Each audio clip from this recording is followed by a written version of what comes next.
Welcome to The Explainer. Today, we're going to take a look back at the COVID-19 pandemic. This was a crisis that didn't just change things, it completely redrew the map of our daily lives. So let's revisit the key moments, the incredible human cost, and of course, the scientific race that really defined an entire era. So, let's rewind the clock. Our story really begins at the tail end of 2019. Reports start trickling out about a mysterious pneumonia-like illness in a single city. And nobody knew it then, but this was the start of a truly global event. And the speed, it was just breathtaking. What started as this small local cluster of weird pneumonia cases in December 2019 just exploded onto the world stage. By the end of January, the World Health Organization had to declare a public health emergency of international concern. That's their highest level of alarm. And then, just 6 weeks after that, on March 11th, we all learned the word pandemic. In just 90 days, the world we knew had fundamentally changed. So why that specific name, COVID-19? Well, the WHO was actually incredibly careful here. They were following international guidelines to avoid the kind of stigma that can happen when you name a disease after a place or a group of people. So the solution was purely scientific. COVID-19 simply stands for Coronavirus Disease of 2019. Okay, so this brings us to the global response. Faced with a brand new virus that was spreading like wildfire, the world took this drastic, collective step, one that was unlike anything we had ever seen in modern history. I want you to just think about this number for a second. 3.9 billion. By the first week of April 2020, that's how many people were under some kind of lockdown. We're talking more than half of the entire human population. The world's busiest streets just fell silent. That constant global hum of activity, it stopped. And you can bet the economic shockwave was immediate and absolutely severe. The International Monetary Fund, they didn't mince words. They called it the Great Lockdown and said it triggered the worst economic downturn the world had seen since the Great Depression.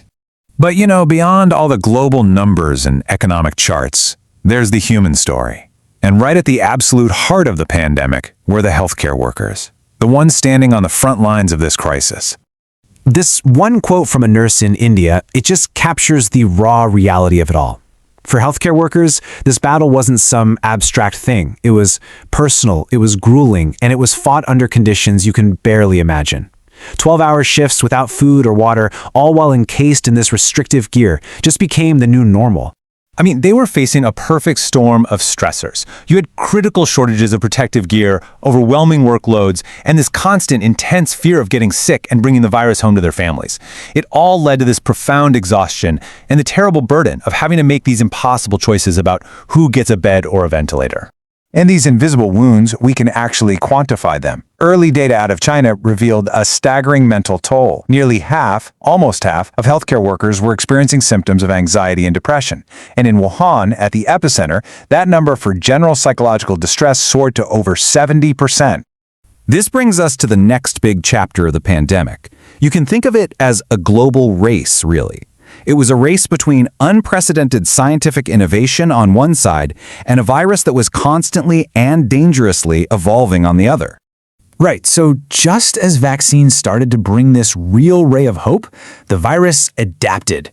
We all got a crash course in the Greek alphabet in a way we never expected. First, you had Delta in mid-2021, which was a more transmissible and severe strain that just fueled these devastating new waves.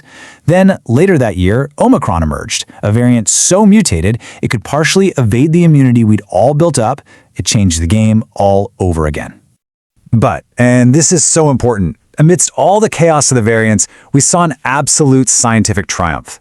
In just their first year, it's estimated that COVID-19 vaccines prevented nearly 20 million deaths worldwide. That is, without a doubt, one of the single most impactful public health interventions in all of human history. But here's the catch. That triumph was not shared equally. Not even close. A stark global divide emerged, and fast. By April 2021, if you lived in a high-income country, about 1 in 4 people had gotten a vaccine.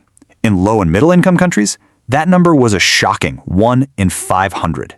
Your access to life-saving protection pretty much depended entirely on where you happened to be born. So what's the pandemic's lasting legacy? I mean, this wasn't just some event we all lived through. It was a catalyst for permanent, fundamental shifts in our society, in how we work, and in how we understand global health. Take The Office, for example. The pandemic triggered this massive, totally unplanned experiment in remote work. In the US, the number of fully remote employees just skyrocketed. For white-collar workers, suddenly nearly 2/3 of them were working from home, and that has fundamentally changed our relationship with the office, maybe forever. And all of this, everything we've talked about, leads us to the most critical question of all. After everything we endured, are we actually ready for the next one? Well, if you ask the World Health Organization, the official assessment is complicated. It reflects a world that has learned some incredibly valuable lessons, but one that also remains deeply, deeply vulnerable. So it's not a simple yes, and it's not a simple no.